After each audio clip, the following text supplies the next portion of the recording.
지금부터 2021년 7월 4일 온육교회 주일 오전 예배를 시작하도록 하겠습니다. 다 함께 찬송가 314장 내 구주 예수를 더욱 사랑 찬송 부르시겠습니다.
찬송가 80장 찬송 부르시겠습니다.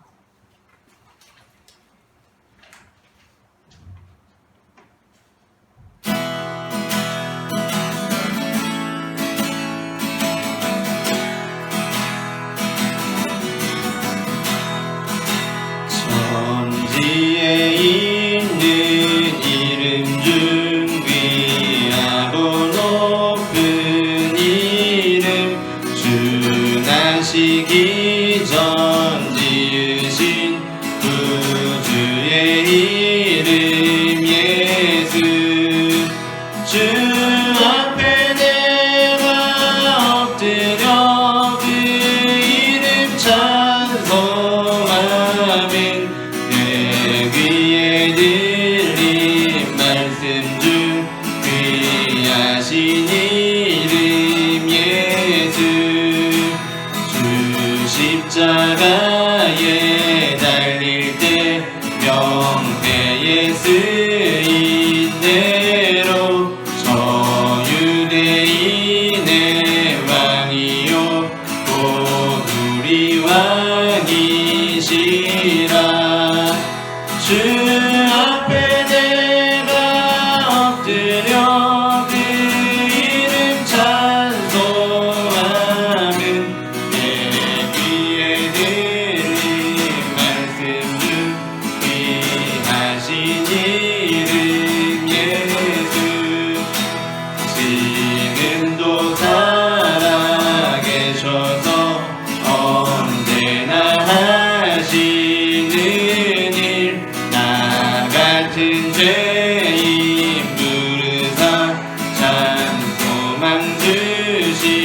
주시도다. 주 앞에 내가 엎드려 그 이름 찬송하면 내 귀에 들린 말씀 중 귀하신 이름 예수. 주 예수께서 영원히 어제나 오늘이나 그 이름으로 우리에게 장복을 내리신다. 주 앞에 내가 엎드려 그 이름 찬송하면 내 귀에 들린 말씀 중 귀하신 이름 예수. 아멘.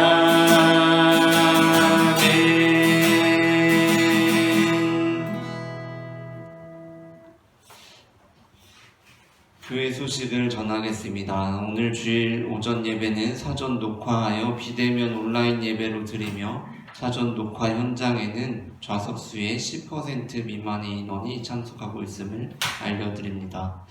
금주간에는 월요일부터 수요일 그리고 금요일에 평일 오전 예배가 있으며 목요일에는 평일 오전 예배가 없습니다. 다 함께 찬송가 523장 기쁜 마음으로 찬송 부르시겠습니다.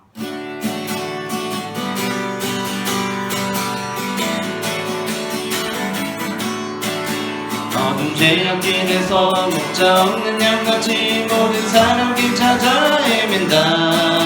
자비하신 하나님 독생자를 보내사 너를 지금 부르니 나오라. 이때라 이때라 주의 긍을 받을 때가 이때라. 지금 주께 나와 겸손하게 하래라. 구원함을 얻으리 험한 십자가 위에 달려 돌아가신 주 다시 살아나셨네 기쁘다. 죄인 구원하실 때 어서 주께 나와 크신 은혜 구하라 구하라. 이때라 이때라 주의 긍을 받을 때가 이때라. 지금 주께 나와 겸손하게 하리라. 구원함을 얻으리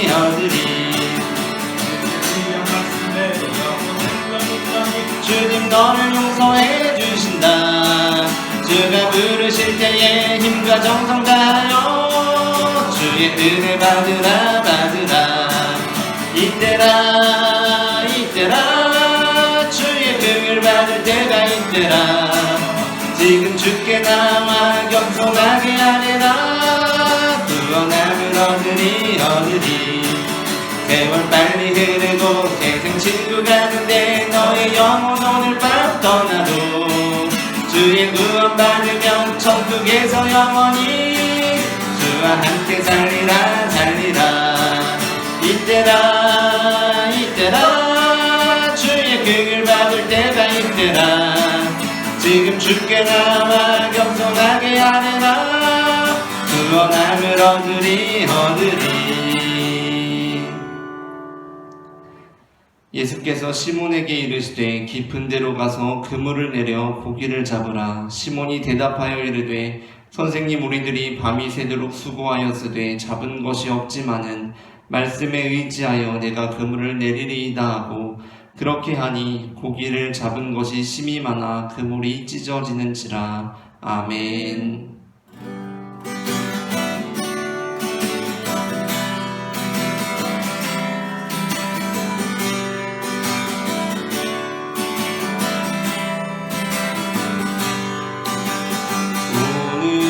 자리에 모인 우리 어린 양 예수 따라가는 우리 되게 하소서. 성령의 충만한 임재 아래 어둡던 우리는 밝아져서 주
당신의 거룩함 당신의 정직함 우리에게 보이사 내 안에 교만함 내 안에 천박함 내 안에 거짓됨 모두 벗어버리고 어린 양의 예수 따라가는 우리 되게 하소서. 당신의 겸손함 당신의 거룩함 당신의 정직함 우리에게 보이사 내 안에 교만함 내 안에 천박함 내 안에 거짓됨 모두 벗어버리고 어린 양의 예수 따라가는 우리 되게 하소서.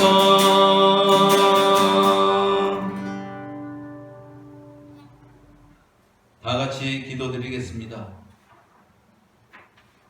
세세 영원 무궁토록 찬송과 영광 받으시기에 합당하신 하나님 우리 아버지, 주님의 거룩하심과 우리를 향하신 크신 사랑을 찬송합니다. 우리는 다 죄와 허물로 영 죽을 인생들인데 우리를 지으신 하나님께서 우리를 이처럼 사랑하여 주시고 어미가 어린아이를 사랑함같이 자신을 주시며 십자가 대속의 사랑으로 우리를 용서하시고 용납하시고 한 사람 한 사람 이름을 불러 주님의 자녀로 삼아주심을 감사드립니다. 은혜로우신 하나님 우리 아버지, 우리는 다 양 같아서 각기 제 길로 달려가는 습성이 있어서 지난 한 주간도 주님과 함께 산다고 했지만 내 생각대로 행하고 말씀을 의지하지 않고 세상을 따라 살아왔음을 자백하며 회개합니다. 우리를 불쌍히 여기시고 용서하여 주옵소서. 가이사에게 세금을 내는 것이 옳으냐고 예수를 시험하던 저들에게 가이사의 것은 가이사에게 하나님의 것은 하나님께 드리라고 말씀하신 주님, 그 시대를 살았던 저들처럼 지금도 우리는 서로를 비교하며 이것이 옳으냐 저것이 옳으냐 하며 하나님의 뜻에 상관없이 여전히 세상의 것에 치우쳐 살고 있습니다. 우리 안에 예수의 마음은 없고 누가 더 많고 적으며 누가 더 높고 낮으며 누가 더 큰 선행을 했는가 누가 더 힘이 있고 인기가 있는가에 관심을 가지고 몰려다니며 그곳에서 자신의 행복을 찾고 있는 삶을 살고 있습니다. 무지하고 믿음 없는 저희들을 용서하여 주옵소서. 우리 인생의 길이 되시고 진리이며 생명이신 오직 한 분 예수 그리스도를 따라 하나님의 것을 하나님께 드리는 저희들 되기를 원합니다. 우리의 마음을 드리고 사랑을 드리되 이웃을 불쌍히 여기는 마음과 내가 먼저 낮아짐으로 이웃을 섬기는 삶을 통하여 주 하나님의 것을 구별하여 드리는 지혜로운 저희들 되게 하시고 등불에 기름을 채워 주인을 기다리던 신령한 5 처녀가 주인에게 칭찬을 받은 같이 사랑과 희락과 화평과 오래 참음과 자비와 양선과 온유와 충성과 절제의 열매를 맺는 행복한 삶이 되게 하여 주옵소서. 너희 목마른 자들아 물러 나오라 말씀하신 하나님 우리 아버지, 세상의 것을 취하는 것이 행복으로 여기며 사는 자들을 불쌍히 여겨주시고 세상의 것은 취할수록 목이 마를진데 하나님께서 주시는 신령한 것으로 영원히 목마르지 않는 말씀으로 사는 저희들 되게 하옵소서. 여기 온유교회 세우시고 목사님을 통해 말씀으로 풍성케 하신 하나님 우리 아버지, 많은 교회들이 있는데 교회들이 건물을 크게 짓고 사람 많이 모으는데 관심 갖지 않게 하시고 돈 때문에 싸우는 일이 없게 하시며 사람의 이름을 드높이는 데서 떠나게 하옵소서. 오직 하나님의 말씀이 강물처럼 흐르며 예수 그리스도의 십자가 사랑만 드러나며 창조주 하나님의 영광이 가득한 살아있는 교회, 예수 그리스도의 증거되는 교회들로 세워주옵소서. 오늘도 온유교회 담임 목사님을 통해 주시는 하나님의 말씀이 우리 심령에 온전히 심어져서 30배, 60배 혹은 100배의 결실로 이어지게 하시고 온유교회를 통해 주의 말씀을 듣는 모든 분들이 하나님께서 주시는 위로하심과 은혜를 체험하고 새 힘받아 일어나게 하시며 변화되고 나음을 얻고 응답받는 행복을 누리는 삶이 되게 하옵소서. 또한 어지러운 세상에서 분별하는 지혜와 능력도 주셔서 악한 것은 담대히 거절하고 모든 심판은 하나님께 맡기며 우리는 오로지 믿음과 소망과 사랑으로 사는 저희들 되게 하옵소서. 이 모든 말씀을 성경대로 십자가에 달려 죽으시고 사흘 만에 부활하사 영원히 살아계셔서 하나님의 것을 하나님께 드리라고 가르쳐 주신 예수 그리스도 이름으로 기도하옵나이다. 아멘.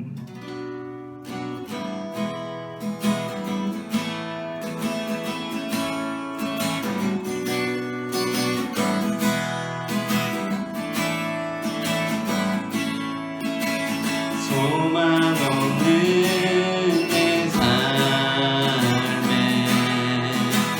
새 생명 허락하신 날 향한 주님의 은혜, 놀라운 주님의 사랑, 삶의 문제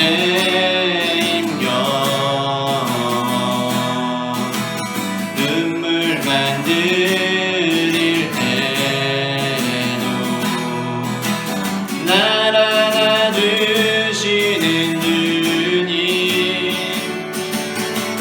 한없는 주님의 사랑 나 찬양하네.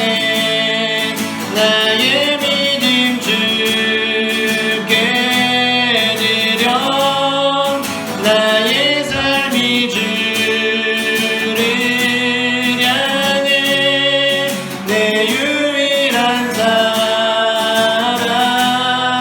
되신 주께 내 삶 드리리. 나의 믿음 주께 드려 나의 삶이 주를 향해 내 유일한 사랑 되신 주께 내 삶 드리리. 소망 없는 내 삶에 새 생명 허락하신 날 향한 주님의 은혜, 놀라운 주님의 사랑, 삶의 문제임며 눈물 만들일 때도 날 안아주시는 주님, 한없는 주님의 사랑 나 찬양하네. 나의 믿음 주께 드려 나의 삶이 주를 향해 내 유일한 사랑 되신 주께 내 삶 드리리. 나의 믿음 주께 드려 나의 삶이 주를 향해 내 유일한 사랑 되신 주께 내 삶 드리리. 나의 믿음 주께 드려 나의 삶이 주를 향해 내 유일한 사랑 되신 주께 내 삶 드리리. 나의 믿음 주께 드려 나의 삶이 주를 향해 내 유일한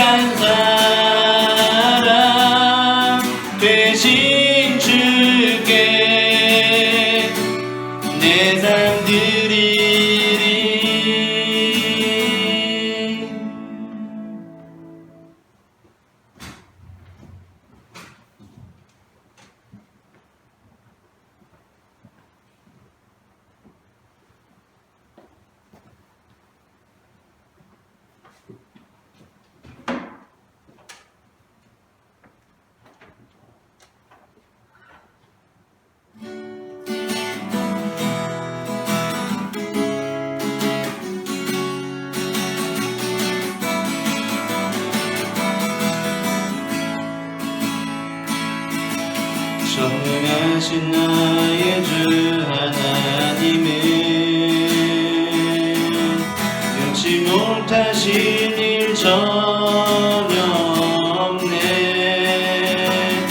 우리의 모든 간구도 우리의 모든 생각도 우리의 모든 꿈과 모든 소망도 진실하신 나의 주 하나님은 우리의 모든 괴로움 바꿀 수 있네. 불가능한 일 행하시고 죽은 자를 일으키시니 그를 이길 자 아무도 없네. 주의 말씀 의지하여 깊은 곳에 금을 던져 오늘 그가 놀라운 일을 이루시는 것 보라.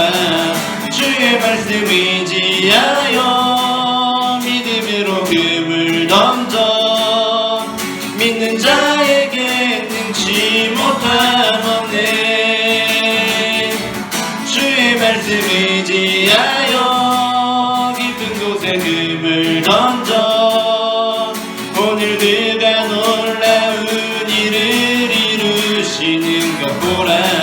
주의 말씀 의지하여 믿음으로 금을 던져 믿는 자에게 능치 못함 없네.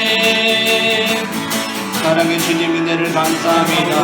이 시간 우리가 주님의 부르심에 하나님 응답하며 나오게 하시는 은혜를 감사합니다. 하나님 믿는 자들에게 능치 못함이 없으리라. 우리가 그 말씀을 바라보며 주님께서 이 시간 우리에게 하시는 놀라운 은혜를 바라보며 나아갈 수 있도록 주님 인도하여 주시옵소서. 말씀 가운데 능력을 베푸시며 말씀을 통하여 우리의 삶 가운데 역사하시는 주님을 바라보며 나아가기를 소망하오니 사랑의 주님 우리의 모든 괴로움을 바꾸시는 주님의 그 역사가 우리에게 새로운 소망을 주시는 주님의 그 은혜가 이 시간 우리의 삶 가운데 임할수있도록 주님 역사하여 주시옵소서. 우리가 무능력하고 하나님 우리가 무지하며 우리가 죄인임을 주님 앞에 고백하며 나아가오니 거룩하신 주님의 소망으로 주님의 능력을 우리의 삶 가운데 이루어주셔서 하나님 이 시간 우리가 주님의 능력을 믿는 시간이 될 수 있도록 주님 인도하여 주시옵소서. 하나님 마땅히 간구할 바를 알지 못하는 영혼들을지라도 이 시간 완전한 심령으로 주님 앞에 나아갈 때에 주님의 말씀을 통하여 소리를 깨우쳐 주시며 그 말씀의 비밀이 열려질 때에 주님 우리의 은혜와 말씀을 역사할 수 있도록 주님 인도하여 주시옵소서. 하나님 신령한 것들을 사모하기를 소망합니다. 우리가 이 땅 가운데 살아가지만 하나님의 나라의 신령한 은사들을 사모하며 살아갈 수 있도록 주님 인도하여 주시옵소서. 우리 아멘 주시옵소서.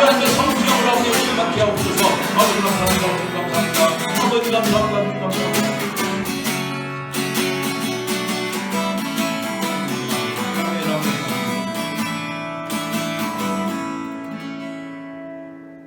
사랑의 하나님 감사합니다. 이 시간 우리가 주님의 말씀 앞에 서게 하시니 감사합니다. 어두움 속에 빛으로 찾아오시는 주님께서 이 시간 넘어지는 나를 잡아주시고 약한 마음을 담대하게 하여 주실 것을 믿음의 눈으로 바라봅니다. 아멘. 주님을 보게 하여 주시옵소서. 아멘. 나를 붙들어 주시옵소서. 내 뜻과 내 생각 내려놓고 주님의 음성을 기다립니다. 말씀하여 주시옵소서. 아멘. 살아계신 주 예수 그리스도의 이름으로 기도합니다. 아멘. 오늘 우리가 함께 나눌 말씀은 마태복음 22장 23절부터 33절까지입니다. 마태복음 22장 23절부터 33절까지 본문은 신약성경 37페이지 전후에 있습니다. 다 함께 일어나셔서 성경을 봉독하겠습니다.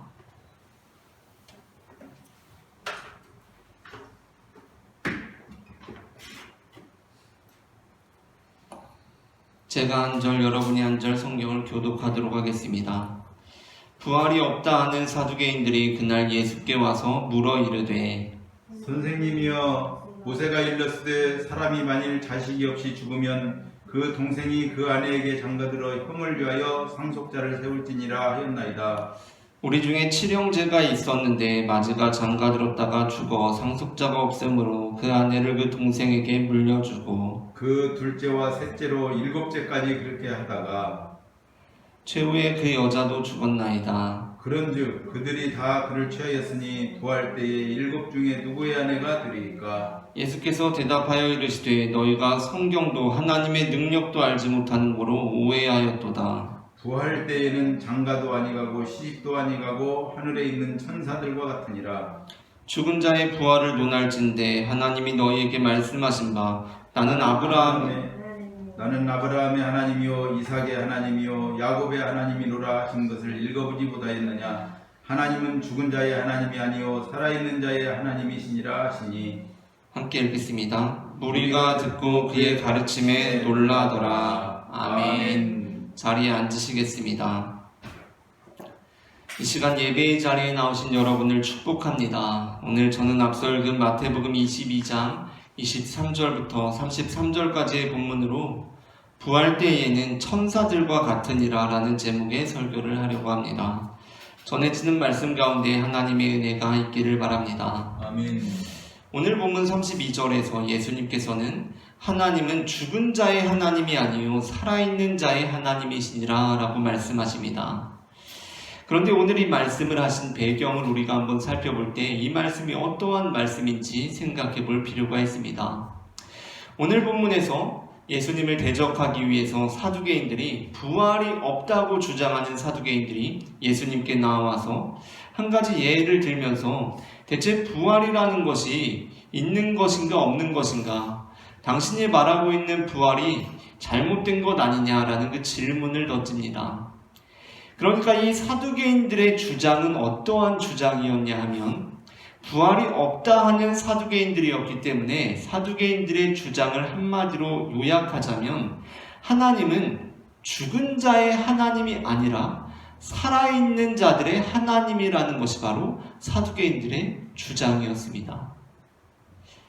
사두개인들은 부활이 없다고 하는 사람들이었기 때문에 하나님은 죽은 자의 하나님이 아니라 우리가 죽은 이후에 무언가 일을 벌이시는 분이 아니라 우리가 살아있을 때 역사하시는 분이 바로 하나님이라고 고백하는 자들이 사두개인들이었다는 것입니다. 그런데 우리가 능력 있는 말씀으로 선포하는 예수님께서 지금 어떻게 말씀하고 계십니까? 하나님은 죽은 자의 하나님이 아니요 살아있는 자의 하나님이시니라 라고 말씀하십니다. 그러니까 사두개인들의 말을 지금 되받아서 다시 하고 있는 것입니다. 이 말씀이. 이렇게 되면 이것이 단순한 선포가 아니라 어떠한 의도가 숨어 있다는 것을 우리는 생각하게 됩니다. 그러니까 지금 이 예수님의 말씀은 사두개인들의 입장을 대변하는 말씀이었는데 과연 이 말씀이 어떠한 말씀인가 우리는 생각해 보아야 합니다. 우리가 알고 있는 예수님께서는 하나님은 살아있는 자의 하나님이실 뿐만 아니라 죽은 자의 하나님이시기도 하신 분이셨습니다. 예수님께서는 내가 죽었다가 다시 살리라 라고 말씀을 하셨고 또한 여러 가지 비유들을 통하여서 우리가 죽음 이후에 겪게 될 일들에 대해서 말씀을 하셨기 때문에 예수님께서 믿으시는 하나님께서는 우리가 살아있을 때에만 역사하시는 분이 아니라 우리가 죽었을 때에도 역사하시는 분이 바로 하나님이라고 그렇게 우리에게 전해준 분이라는 것입니다. 그렇다면 왜 오늘 본문에서 예수님께서는 하나님은 죽은 자의 하나님이 아니라 살아있는 자의 하나님이시다 라고 이렇게 말씀하시는 것입니까? 이것은 지금 예수님께서 하나님께서는 죽은 자의 하나님이 아니라 살아있는 자들의 하나님이다 라고 선포하시는 것이 아니라 이 앞에 사두개인들의 주장과 관련하여서 그 주장에 대해서 되묻고 있는 말씀이라는 것입니다. 오늘 본문에서 사두개인들은 예수님을 곤경에 빠뜨리기 위해서 예수님께 질문을 던지고 있습니다. 그 질문은 모세의 율법대로라면 어떤 남자가 자식이 없이 죽었을 때 그 동생이 형수와 결혼을 해서 대를 잇게 되어 있는데 그것이 모세오경에 기록되어 있습니다. 근데 만일 7형제가 계속해서 자식이 없이 죽음으로 그 형수가 그 여자가 7형제와 모두 결혼한 상황이 되었다면 부활 때에는 누구의 아내가 되겠느냐라는 것이었습니다. 그러니까 지금 사두개인들의 주장은 무엇입니까? 이렇게 부활 시에 일어날 일이라는 것이 말이 안 되는 일이기 때문에 부활은 있을 수 없다라고 주장하고 있다는 것입니다. 그 상황 속에서 예수님께서는 하나님께서 나는 아브라함의 하나님이요 이삭의 하나님이요 야곱의 하나님이로라 라고 하신 말씀에 대해서 어떻게 생각하느냐 라고 물으십니다. 그러고 나서 예수님께서 이렇게 말씀하시는 것입니다. 그렇다.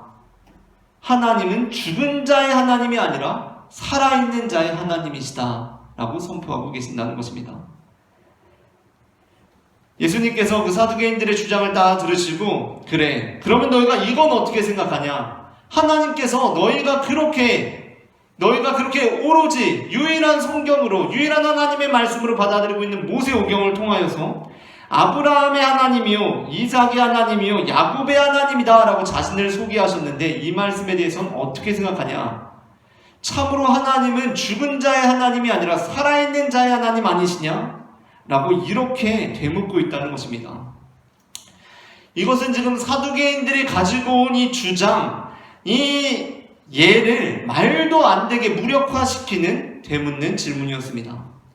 왜냐하면 예수님께서 말씀하신 나는 아브라함의 하나님이요 이삭의 하나님이요 야곱의 하나님이로다 라고 하나님께서 직접 선언하신 이 말씀이 아브라함에게 이삭에게 야곱에게 하신 말씀이 아니라 그로부터 엄청나게 오랜 시간이 흘러서 아브라함도 죽고 이삭도 죽고 야곱도 죽은 그 엄청 오랜 시간이 흘러서 모세를 부르실 때 하신 말씀이었기 때문입니다. 마가복음은 이에 대해 분명하게 이렇게 기록하고 있습니다. 마가복음 12장 26절입니다. 죽은 자가 살아난다는 것을 말할진대 너희가 모세의 책 중 가시나무 떨기에 관한 글에 하나님께서 모세에게 이르시되 나는 아브라함의 하나님이요 이삭의 하나님이요 야곱의 하나님이로라 하신 말씀을 읽어보지 못하였느냐? 이것은 사두개인들이 하나님의 말씀으로 인정하던 모세오경에 기록되어 있던 말씀이었습니다.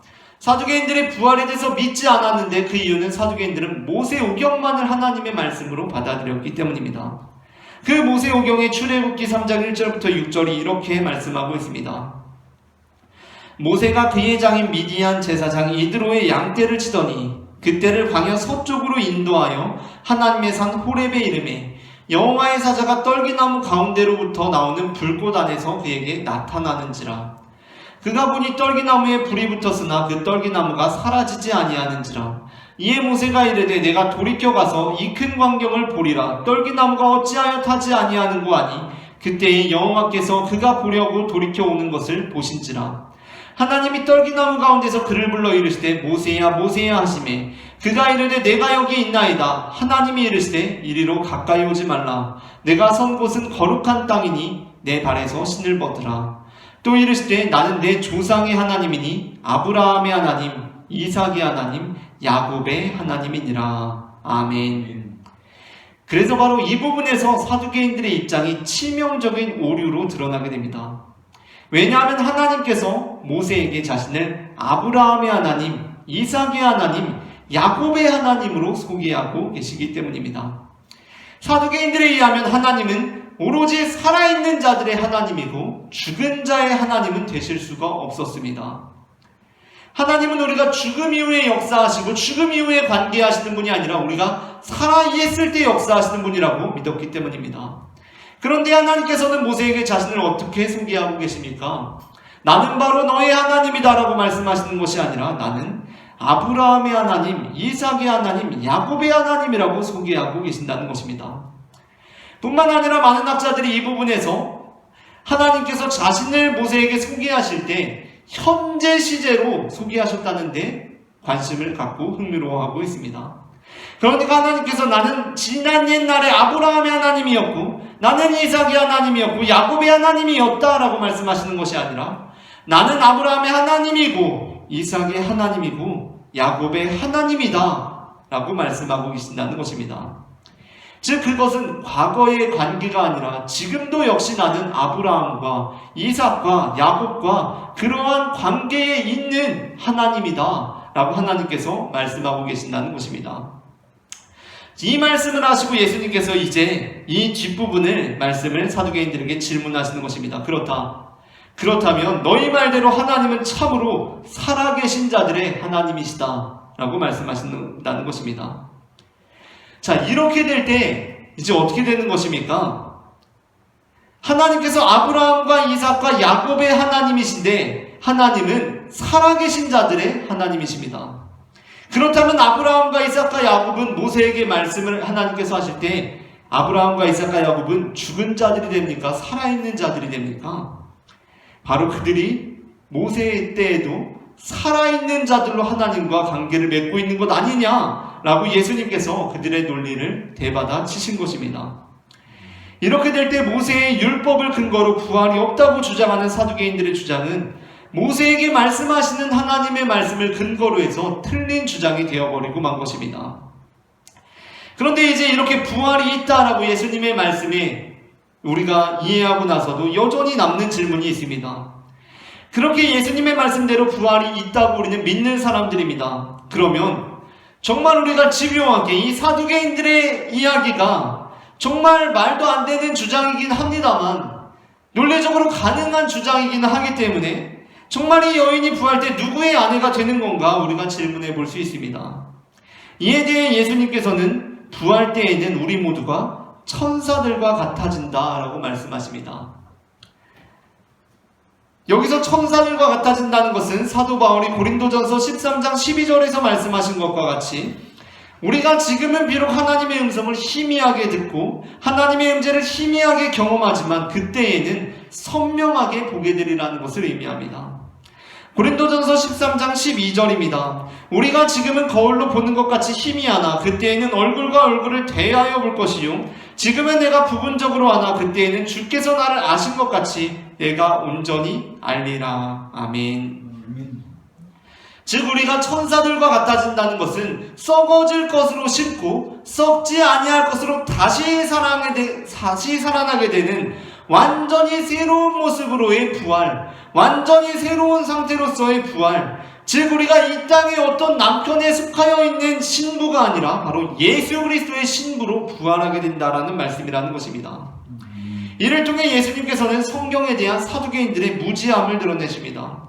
물론 사두개인들은 성경을 아주 잘 아는 사람들이었습니다.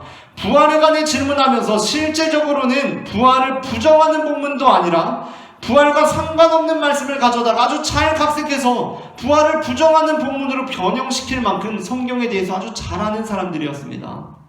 그러므로 있는 그들이 성경의 내용에 관해서 지식적으로 무지했다라는 것을 의미하는 것이 아닙니다. 이들이 성경 골든벨하면 한 문제도 못 맞히고 다 빵점을 맞을 것이라고 예수님께서 말씀하시는 것이 아닙니다. 그렇다면 그들은 왜 성경에 관해 알지 못한다라는 책망을 들었던 것입니까? 그들은 성경을 어떻게 읽어내고 이해하고 어떻게 적용해야 하는지를 전혀 몰랐다라는 말씀이라는 것입니다. 우리는 이미 마태복음 5장에서 예수님께서 성경을 읽어내시는 방법을 살펴보았던 바 있습니다. 예수님께서 산상수훈에서 성경을 어떻게 보셨습니까? 자, 얘들아 여기 살인하지 말라라고 쓰여있다. 그러니까 우리는 살인하지 말자라고 하셨습니까? 자, 여기에 우리가 보니까 성경에 간음하지 말라고 쓰여있다. 그러니까 우리 간음하지 말자라고 하셨습니까? 아닙니다. 예수님께서는 이렇게 말씀하셨습니다. 여기 살인하지 말라고 쓰여있다. 그러나 나는 너희에게 이렇게 말하겠다 라고 하시면서 성경에 관해서 완전히 새로운 해석과 방향을 우리에게 제시해 주셨다는 것입니다. 그 시대에 맞추어서 완전히 새로운 해석과 방향을 제시하여 주셨습니다. 그 예수님께서 만일 이 신명기 9절을 본문으로 삼으셨다면 어떻게 하셨겠습니까? 자, 어떠한 여인이 남편이 자식이 없이 죽게 되었다. 그러면 그 동생이 취하야 한다 라는 말씀을 예수님께서 읽으셨다면 어떻게 예수님께서 설교하셨겠습니까? 자, 여기 말씀해 보니까 그 형이 자녀 없이 죽으면 그 아내를 동생이 취하라고 하였다. 자, 우리 다 그렇게 하자라고 말씀하셨겠습니까? 그렇지 않았을 것입니다. 예수님께서는 아마 그 말씀의 본연의 가치와 방향이 더욱 명백하게 드러나는 방향으로 설교하셨을 것입니다. 저는 이렇게 상상해 봅니다. 예수님께서 산상수훈에서 이 본문을 잡으셨다면 이렇게 설교하셨을 것입니다. 여러분은 형이 자식 없이 죽으면 동생으로 하여금 그 후사를 이으라는 본문을 보았을 것입니다. 그러나 저는 이렇게 말합니다. 이제 남자를 통하여 여자를 보호해야 하는 시대는 끝내야 합니다. 그보다도 여자가 보호받지 않아도 되는 세상이 오는 것이 더 중요합니다. 라고 예수님께서 말씀을 전하셨을 것 같습니다. 예수님께서는 이전의 구절들을 되풀이하는 방식으로 설교하지 않으셨습니다. 그분께서는 당시의 상황을 보셨고 더욱 놀라운 것은 다가오고 있는 이 침노에 오고 있는 세계를 보셨습니다. 그러므로 이전의 구절들을 완전히 재해석하시고 다시 읽어내실 수가 있으셨던 것입니다. 그렇다면 예수님의 눈으로 성경을 읽는다는 것은 무엇을 의미합니까? 그렇게 사두개인들처럼 그저 그렇게 쓰였으니까 이것은 결코 무너져서는 안 되는 구조로 이야 이거 형이 후사를 입고 계속 이래야 되는데 그러면 부활 때는 어떻게 되는 거야? 그러니까 부활도 없는 거네 라고 기존의 구조를 끝까지 수호해야 하는 것으로 여겨야 하는 것이 아니라는 것입니다. 우리는 그 본연의 가치가 더욱 드러나는 방향으로 본문을 읽어내는 예수님의 눈을 가짐으로써 너희가 성경을 모르는구나 라는 책망을 듣지 않는 자들이 되어야 한다는 것입니다.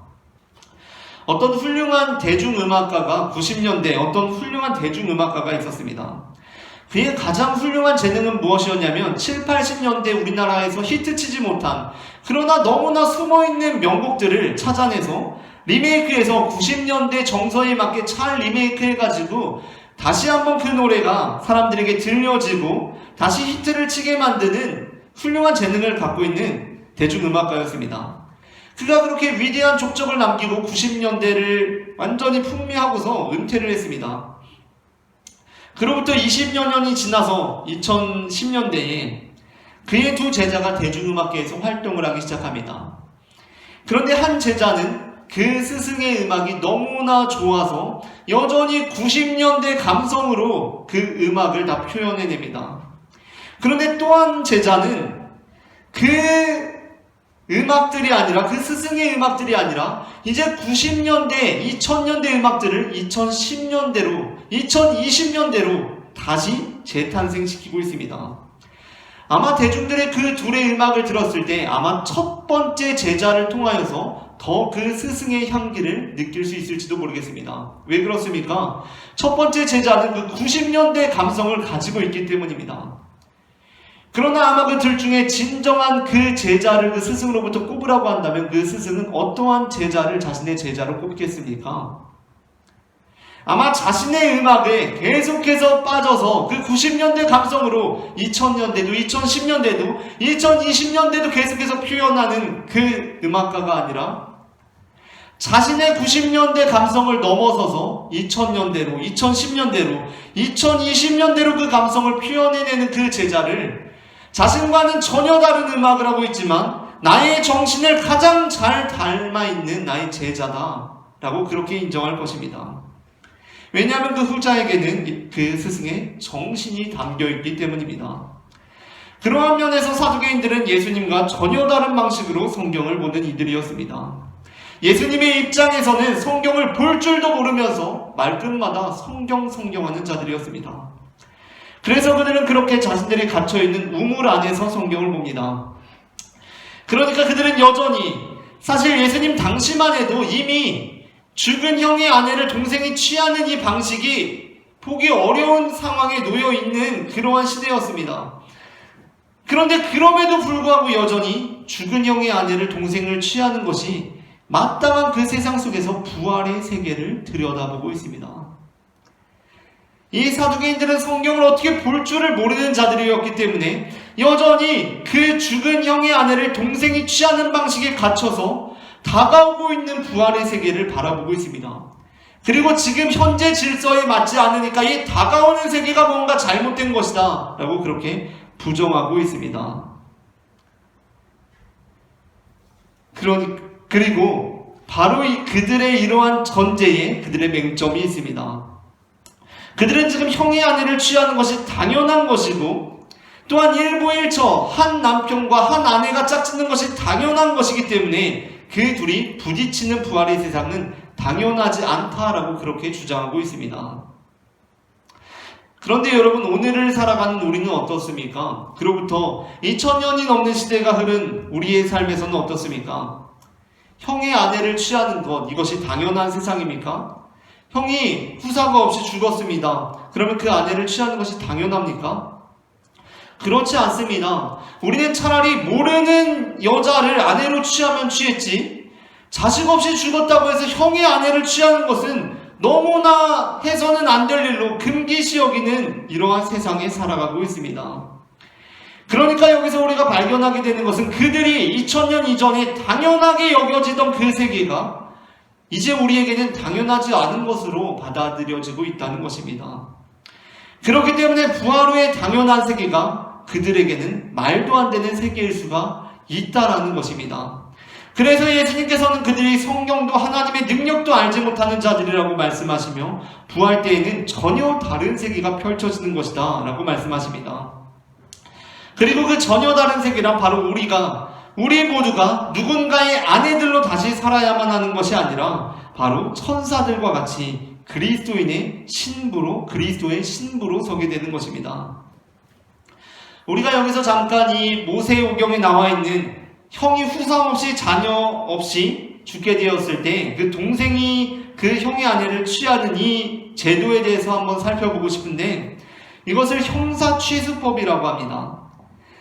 그런데 우리가 생각하기에는 이것이 굉장히 이상한 법인 것 같은데, 사실 그 당시에 모세를 통하여서 이스라엘 민족들에게 이 법이 주어질 때 이 법에도 나름 긍정적인 그러한 방향이 있었습니다. 그것은 무엇이었냐면, 어떤 여자가 자기 남편이 이제 자녀가 없이 죽게 되었을 때 그 여자는 공동체 안에서 그 당시에 가장 소외될 가능성이 큰 존재가 되는 것이었습니다. 그러니까 여자는 옛날에 이제 그 대우를 잘 못 받지 않았습니까? 그 시절에 자기 남편이 자녀가 없이 죽게 되면 여자는 어디 기댈 수가 없는 존재가 되는 것입니다. 그렇다고 다른 어떤 사람이 그 여자를 취할 일도 이제 없는 것입니다. 그때 그 동생이 그 형의 아내를 취하게 함으로써 여성에 대한 보호의 기능, 과부에 대한 보호의 기능이 있었던 것입니다. 하지만 시대가 흐르면서 이미 예수님 때만 하더라도 그렇게 형이 죽었다고 해서 동생이 씨를 잇게 되는 경우가 거의 없게 되었고, 그때 이제 어떠한 생각들이 사람들에게 벌써부터 싹 트오기 시작한 것이었냐면, 그러니까 이 제도와 관련해서 과부를 보호하는 것, 그것이 중요하지 굳이 동생이 씨를 이을 필요까지는 없다라는 이러한 생각이 사람들에게 이제 자리 잡기 시작했다는 것입니다. 그러니까 굳이 그러한 방식을 쓰지 않더라도 과부를 보호하라는 말씀이 실천되는 세상을 만드는 것이 더 중요하다라고 여겨지고 있었다는 것입니다. 그런데 사두개인들은 어떻습니까? 여전히 그 율법에 얽매여 있습니다. 여자는 그렇게 해야만 하는 것입니다. 이렇게 될 때 율법은 그 본연의 의미를 잃어버리고 족쇄가 되고 마는 것입니다. 우리 한번 이렇게 생각해 봅시다. 어떤 편의점 알바생이 편의점에서 알바를 했습니다. 근데 너무나도 가난하고 형편이 딱해가지고 편의점 사장님이 집도 어렵고 집에 가서 뭐 공부하거나 이런 걸 부담스러워 해가지고 너 그러면 편의점 우리 창고에서 공부하고 가라. 일 끝나고 내가 잘 자리를 마련해 줄 테니까 편의점 창고에서 공부하고 가라 하니까 편의점 알바생이 이제 편의를 봐준 거 아닙니까? 그래가지고 이제 편의점 알바생이 집에 가서 공부하려고 그러면 전기세도 나오고 뭐 가스비도 나오고 난방하려면 또 냉방하려면 그러는데 쾌적하게 이제 편의점 창고에서 공부를 할 수가 있게 되었습니다. 그런데 시간이 흘러서 사장님이 바뀌고 또 이제 사회 제도도 바뀌어가지고 이 청년이 집에 가서 공부해도 걱정이 없는, 밥 걱정도 없고 냉방비 걱정, 난방비 걱정도 없는 세상이 오게 되었습니다. 그런데 그 바뀐 사장님이 계속 그 편의점 창고에서 공부를 하고 가야 한다라고 우기는 것입니다. 아니 내가 그 전 사장한테 인수인계 받았는데 너는 꼭 이 창고에서 공부를 하고 가야만 한다라고 그렇게 말하는 것입니다. 이렇게 되면 이 청년으로서는 정말 너무나 어쩔 수 없는 처지에 놓인 거 아닙니까? 이제 세상도 바뀌었고 나도 집에 가서 밥 걱정 없이 냉방비 난방비 걱정 없이 공부를 할 수 있는 상황이 되었는데 계속해서 그 편의점 사장은 너는 일 끝나고도 창고에서 공부하고 가야 한다라고 말하는 것입니다. 지금 상황 역시 마찬가지입니다. 사실 형수를 아내로 맡는 이 율법은 우리가 보기에는 심히 거부감이 드는 율법이지만 그 취지 자체는 의미가 있는 율법이었습니다. 그러나 그것은 죽은 형의 씨를 이음과 동시에 과부가 완전히 소외되지 않도록 하는 법이었던 것입니다. 하지만 시대가 흐르면서 그러한 구조는 불필요한 것이 되었고 굳이 그러한 방법을 택하지 않더라도 과부들이 완전히 소외되지 않도록 하는 제도들이 마련되는 것이 더 중요하다는 방향으로 나아가게 되었습니다. 그러나 사두개인들은 여전히 그 율법에 얽매여 있는 것입니다. 그렇게 될 때 과부들을 보호하던 율법은 과부들을 올가매는 족쇄가 되는 것입니다. 심지어 오늘 사두개인들의 주장대로라면 죽어서까지 그 족쇄가 되는 것입니다. 이제 여자는 남편이 설령 일찍 죽었다고 해도 그 남편의 가족들이나 다른 사람들로부터 보호를 받아야 할 존재가 아닌 시대가 되었습니다. 여자는 그 남편의 가족들로부터 보호를 받을 존재가 아닙니다. 그럼에도 불구하고 사두개인들은 어떻게 말하고 있습니까? 천국에서도 여자들은 보호를 받는 세상이어야만 한다라고 주장하고 있다는 것입니다. 천국도 우리가 부활 후의 세계도 그러한 세계여야만 한다는 생각에 사로잡혀 있다는 것입니다. 그렇다면 그 부활 후의 세계는 어떻습니까? 그렇게 될 때 우리가 설령 죽었다가 다시 살아난다고 한들 그것은 부활의 세계가 아닙니다. 여전히 여자는 여자고 남자는 여자고 남자는 남자고 여전히 보호받아야 하는 사람들은 보호받아야 하는 사람들이고 힘 있는 사람들은 힘 있는 사람들인 그 세계는 부활의 세계가 아니라는 것입니다. 예수님께서는 그러한 세계는 부활의 세계가 아니라고 말씀하십니다. 그렇게 사두개인들을 향해 너희가 오해하였도다 라고 말씀하십니다. 예수님께서 말씀하시는 부활의 세계는 여자들이 여전히 나약하고 연약하고 남자들의 보호를 받아야만 하는 존재들이어서 뭘 하든지 남자들의 보호가 필요하고 그러한 제도가 필요한 존재들이고 그곳에서 살아야 하는 세계가 아니라 여자들도 더 이상 남편이 필요 없어지는 곳입니다. 알바생 입장에서는 나에게 이렇게 배려해주고 창고를 내어주는 사장이 너무 고맙긴 하지만 더 좋은 세상은 어떠한 세상입니까? 더 이상 창고에서 공부하지 않아도 되는 세상입니다. 도서관 가서 공부해도 되는 세상입니다. 밥 잘 먹고 냉방 잘 되고 난방 잘 되는 데서 집중 잘 되는 데서 공부하는 세상이 오는 것이 더 좋은 세상이 되는 것입니다. 예수님께서 말씀하시는 부활의 세계는 바로 그러한 세계라는 것입니다. 사두개인들이 너무 그 알바생한테 창고에서 어떤 책상 사줄지 어떻게 쾌적한 창고 공부방을 만들어줄지 고민하고 있으니까 예수님께서는 부활 후 세계는 그런 세계가 아니다 라고 말씀하고 계신다는 것입니다. 그냥 니네 마음은 알겠는데 아니 말하는 거 보니까 죽어서도 부활하고 나서도 여전히 지배하고 싶은 마음이 가득한 것 같은데 부활 후의 세계는 그런 세계가 아니다. 부활 후에는 그 여자가 굳이 나는 이제 누구의 보호를 받아야 합니까? 나 혼자서 어떻게 살아가야 합니까? 라고 물어야 하는 세계가 아니다. 부활 후에는 남자건 여자건 장가가고 시집갈 걱정 없이 그러한 것 없이 다 천사이고 그리스도의 신부가 되는 것이다 라고 말씀하고 계신다는 것입니다. 그것이 바로 우리가 꿈꾸는 부활 아닙니까? 그렇다면 그 부활의 날은 언제 우리에게 이르는 것입니까? 우리가 지금 이 땅에서는 그러한 비루한 삶을 살아도 부활 후에는 새로운 날이 오는 것입니까? 여기서 다시 한번 예수님의 말씀에 역설이 있다는 것을 우리는 알아야 합니다. 사두개인들은 부활이 없다고 말하는 자들이었습니다. 이들의 주장이 부활이 없다는 주장이 되는 그 이유는 무엇입니까? 이들의 주장 자체가 이미 그들의 부활이 없음을 반증하고 있습니다. 왜 그렇습니까? 그들은 부활 이후에도 똑같은 세계를 전제하고 있기 때문입니다. 그들은 그들의 이야기를 통해서 부활이 없음을 스스로 증거하고 있습니다. 왜 그렇습니까? 죽었다 다시 태어나도 이 여자는 자신의 남편이 누구인지를 찾아야 하는 그러한 세계가 곧 부활의 세계라고 말하고 있기 때문입니다. 그러나 예수님께서 말씀하시는 부활은 그것이 아니었습니다. 이 세계가 바뀌는 것, 그 여자가 더 이상 어떤 남편에 속하여서 그 남자의 신부로 살아가는 것이 아니라 그리스도의 신부가 되는 것, 그것이 곧 부활의 세계다라고 말씀하신다는 것입니다. 그렇게 될 때 그 부활의 세계는 우리가 죽어서야 이룰 수 있는 그 세계가 아니라 우리가 이 땅 가운데서 우리가 그리스도의 신부가 됨으로 그 세계를 우리는 경험할 수가 있다는 것입니다. 사두개인들은 부활이 없다고 주장하였습니다. 설령 죽었다가 다시 깨어나도 부활이란 없습니다. 왜냐하면 남편은 그대로 남편이고 아내는 그대로 아내고 주인은 주인이고 노예는 노예고 부자는 부자고 가난한 사람은 가난한 사람이고 상급대로 부자 되고 상급 없어서 가난한 사람이 되는 그곳이 어떻게 부활의 세계가 되겠습니까? 그러나 예수님께서는 부활이 있다고 주장하셨습니다. 그것은 광야에서 40년 동안 양치기로 살던 사람이 완전히 새로운 사명을 받는 것으로서의 부활에 대해서 말씀하시는 것이라고 할 수 있습니다. 오늘 본문에서 예수님께서는 이렇게 말씀하십니다. 죽은 자의 부활을 논할진대 하나님이 너희에게 말씀하신 바 나는 아브라함의 하나님이요 이삭의 하나님이요 야곱의 하나님이로라 하신 것을 읽어보지 못하였느냐. 앞서 말씀드렸다시피 이 말씀은 하나님께서 모세를 부르실 때 하신 말씀입니다. 유대인들은 아마 이 말씀을 듣고 하나님께서 모세를 부르시는 그 장면을 생각하였을 것입니다. 예수님께서는 이 장면이 바로 죽은 자의 부활에 대해서 내가 논하는 것이다 라고 그렇게 말씀하십니다. 그렇다면 그 죽은 자의 부활이란 무엇입니까? 아브라함이 부활하는 것입니까? 이삭이 부활하는 것입니까? 야곱이 부활하는 것입니까? 이들은 죽은 자들입니까? 다 살아있는 자들이라고 했습니다. 그렇다면 이 죽은 자는 누구입니까?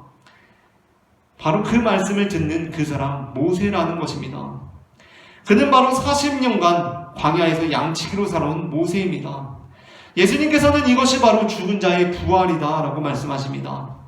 우리는 죽은 다음에 부활하기도 하지만 사실 우리는 예수님을 믿는 그 즉시로 이 땅에서 부활을 경험하는 것입니다. 요한복음 11장 25절에서 예수님께서는 이렇게 말씀하십니다. 예수께서 이르시되 나는 부활이요 생명이니 나를 믿는 자는 죽어도 살겠고 무릇 살아서 나를 믿는 자는 영원히 죽지 아니하리니 이것을 네가 믿느냐. 이 말씀은 오빠 나사로의 죽음을 두고 예수님께서 마르다에게 네 오라비가 다시 살아나리라 라고 말씀을 하셨을 때 예수님께서 마르다에게 주신 말씀이었습니다. 예수님의 친구 나사로가 죽고 예수님께서 그 나사로의 장례를 치르러 가셨을 때 사람들이 다 울고 있었습니다. 그의 형제들인 마르다와 마리아도 울고 있었습니다. 그때 그 마르다가 울고 있는 모습을 보고 예수님께서 네 오라비가 다시 살아나리라 라고 말씀하십니다. 그때 마르다가 무엇이라고 대답하냐면 예수님 맞습니다. 마지막 날 부활 때에는 내가 다시 살아날 것을 믿습니다 라고 그렇게 대답합니다. 그때 예수님께서 그 마르다에게 이렇게 말씀하셨습니다. 나는 부활이요 생명이니 나를 믿는 자는 죽어도 살겠고 무릇 살아서 나를 믿는 자는 영원히 죽지 아니하리라. 아멘. 그 말은 그 부활이 나중에 있을 일이 아니라 바로 지금 일어날 일로서 내가 말하고 있다 라고 예수님께서 말씀하신다는 것입니다. 물론 어떤 이들은 그것은 육체적인 소생이며 우리의 부활과는 다르게 이해되어야 한다고 주장하기도 합니다. 그러나 우리는 나중에 받게 될 구원에 대해서 나는 구원 받을 거야 라고 말하기도 하지만 나는 구원 받았습니다 라고 말할 수 있는 것처럼 부활에 대한 건 역시 마찬가지입니다. 우리는 이미 부활한 자들로 살고 있는 것이며 육신의 죽음은 잠깐 눈을 붙이는 것에 불과하다는 것입니다. 그렇다면 우리가 살고 있는 이 부활의 세계는 어떠한 세계가 되어야 하겠습니까? 우리가 전혀 새로운 존재가 되므로 이 세계가 완전히 달라진 그 세계 속에서 우리는 살아야 한다는 것입니다. 생각해보면 천국과 지옥은 따로 있는 것이 아닙니다. 천국 갈 사람들이 있는 곳이 천국이고 지옥 갈 사람들이 있는 곳이 지옥이라는 것입니다. 그러니까 우리는 천국이라는 곳이 이미 있어서 그곳에 내가 들어가게 되고 지옥이라는 곳이 이미 있어서 지옥에 어떤 사람들이 들어가게 될 것이라고 생각하는데 사실 어떻게 생각해보면 그냥 어떤 공간들이 있는 것입니다. 그리고 천국에 갈 만한 사람들이 있게 된 곳이 바로 천국이 된 것이고 지옥에 갈 만한 사람들이 있게 된 곳이 바로 지옥에 된 것이라고 생각할 수 있다는 것입니다.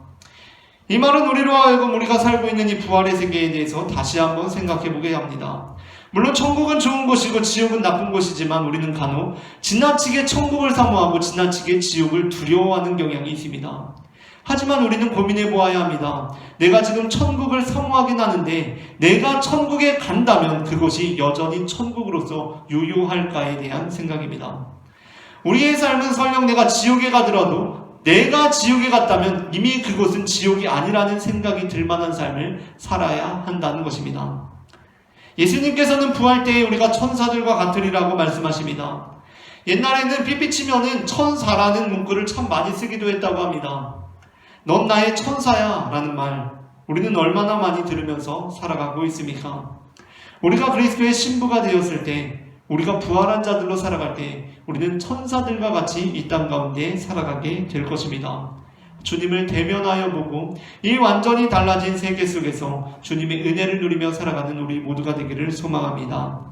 이처럼 하나님께서는 살아있는 자들의 하나님이실 뿐만 아니라 죽은 자의 하나님도 되시며 죽은 자들의 하나님이실 뿐만 아니라 살아있는 자들의 하나님도 되시는 분임을 저는 마태복음 22장 23절부터 33절 말씀을 근거로 고백합니다.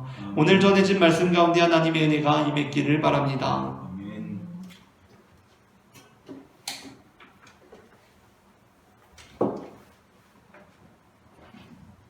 이 시간에는 우리의 삶 가운데 그리고 우리의 찬송 가운데 임하시는 주님의 영광을 찬송하기를 원합니다. 다 함께 내는 주의 영광을 보내 우리가 그리스도의 신부로 다시 서게 되는 날을 소망하며 다 함께 찬송하시겠습니다.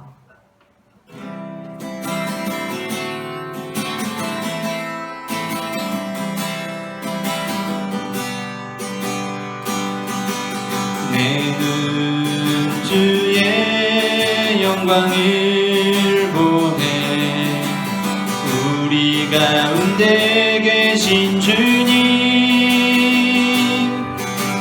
그 빛난 영광 온 하늘 덮고 그 찬송 온 땅 가득해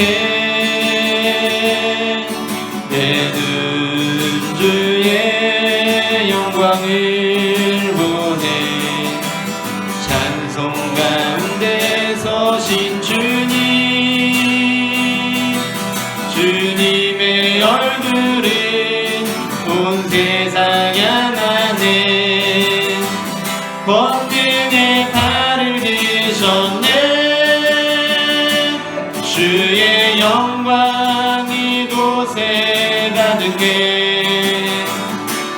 우린 선의 주님과 함께 찬양하며 우리는 전진하리 모든 열방 주 볼 때까지 내는 주의 영광을 내는 주의 영광을 보내 우리 가운데 계신 주님 그 빛난 영광 온 하늘 덮고 그 찬송 온 땅 가득해 내는 주의 영광을 보내 찬송 가운데 서신 주님 주님의 얼굴은 온 세상 향하네 권능의 발을 드셨네 주의 영광 이곳에 가득해 우린 선의 주님과 함께 찬양하며 우리는 전진하리 모든 열방 주 볼 때까지 주의 영광 이곳에 가득해 우린 선의 주님과 함께 찬양하며 우리는 전진하리 모든 열방 주 볼 때까지 하늘 아버지 우릴 새롭게 하사 열방 중에서 주를 섬기게 하소서 모든 나라 일어나 찬송 부르며 영광의 주님을 보게 하소서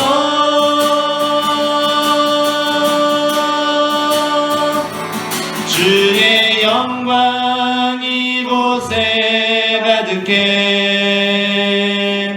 우린 선의 주님과 함께 찬양 찬양하며 우리는 전진하리. 모든 열방 주 볼 때까지 주의 영광 이곳에 가득해. 우린 선의 주님과 함께 찬양하며 우리는 전진하리. 모든 열방 주 볼 때까지. 나는 부활이요 생명이니 나를 믿는 자는 죽어도 살겠고 살아도 죽지 아니하리라 라고 말씀하신 주님의 그 말씀을 우리의 마음 가운데 새겨봅니다. 사랑의 주님, 이 시간 우리가 이 땅 가운데 살아갈 때 주님의 부활을 약속받은 자들로 그리스도의 신부로 천국 천사와 같이 살아가는 주님의 자녀들이 될 수 있도록 주님 인도하여 주시옵소서. 다 함께 기도하시겠습니다. 사랑의 주님, 은혜를 감사합니다. 하나님의 시간 이 자리 가운데 인지하신 주님의 얼굴을 보게 하시고 주님의 권능의 발로 우리를 붙이시는 것을 바라보게 하신 주님 은혜를 감사합니다. 하나님의 시간 찬송 가운데 우리의 삶 가운데 역사하시며 우리의 발걸음을 인도하시고 우리에게 부활과 생명을 주시는 주님의 약속을 살아가게 하시니 주님 그 은혜를 감사합니다. 하나님 아버지, 주님께서 약속하여 주신 그 말씀을 따라서 하나님 주님의 영광을 드러낸 삶을 살아갈 수 있도록 주님 인도하여 주시옵소서. 하나님 이 땅 가운데 충만한 주님의 영광이 우리의 삶 가운데 임하며 주님 우리가 주님의 길을 바라보는 믿음의 자녀들이 될 수 있도록 주님 인도하여 주시옵소서. 죽은 자들의 하나님이 되시며 살아있는 자들의 하나님이 되시며 오늘 주를 주관하시는 주님의 그 영광이 우리의 삶 가운데 임할 수 있도록 주님이 역사하여 주시기를 소망하오니 하나님의 시간 우리의 삶 가운데 주님의 능력이 일어날 수 있도록 주님 인도하여 주시옵소서. 주님의 영광 가운데 우리에게 될 수 있도록 주님 인도하여 주시옵소서. 인도하여 주셔서 아버지 감사함이 그대로 기도하옵소서. 주님 감사합니다. 우리를 사랑하시는 하나님 아버지, 이 시간에도 우리에게 부활의 소망을 주시니 그 은혜를 감사드립니다. 이제 우리가 인간의 생사를 주관하시는 하나님께 소망을 두고 살아갈 수 있도록 도와주시옵소서.